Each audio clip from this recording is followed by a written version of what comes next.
November 25th program with George Wallace.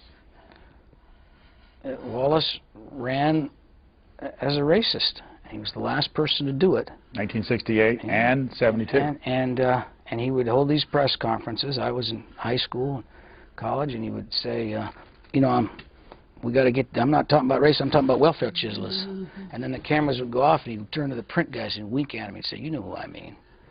And that was a period of that was the passing of an era. That's the end of the discussion in a way that we were talking about Henry Clay. Richard Norton Smith. Yeah, I actually go back to what you were saying about McGovern. If you look at the Nixon, you know, whatever, 41, 42%, 43% in 1968 and 60%, the vast bulk of that are the Wallace voters. George Wallace had an enormous impact on the politics and the government of his time.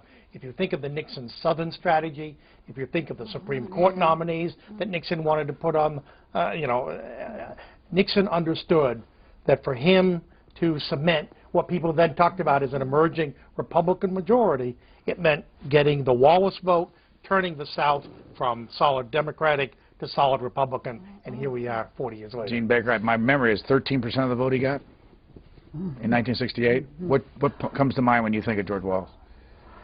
Well, what's been said, but beyond that, a guy who really was corrupt in the sense that he manipulated public opinion in the South. As I understand his early career, this was a man who was not, as his predecessor, I think his name was Patterson, was an out-and-out racist who race-baited to get elected. But at some point, George Wallace understands that his private ambitions are going to require this terrible assault.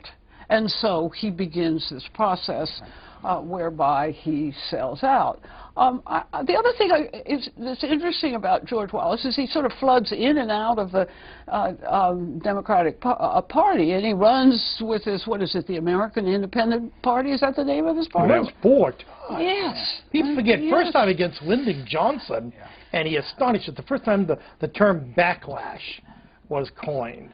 The idea that white voters angered by the passage of the Civil Rights Law and the social revolution that it implied would leave their traditional home in the New Deal Democratic Kennedy Party and vote for a George Wallace in the primaries and then migrate in time to vote for Goldwater that fall or to become conservative Republicans. November 18th is Hubert Humphrey.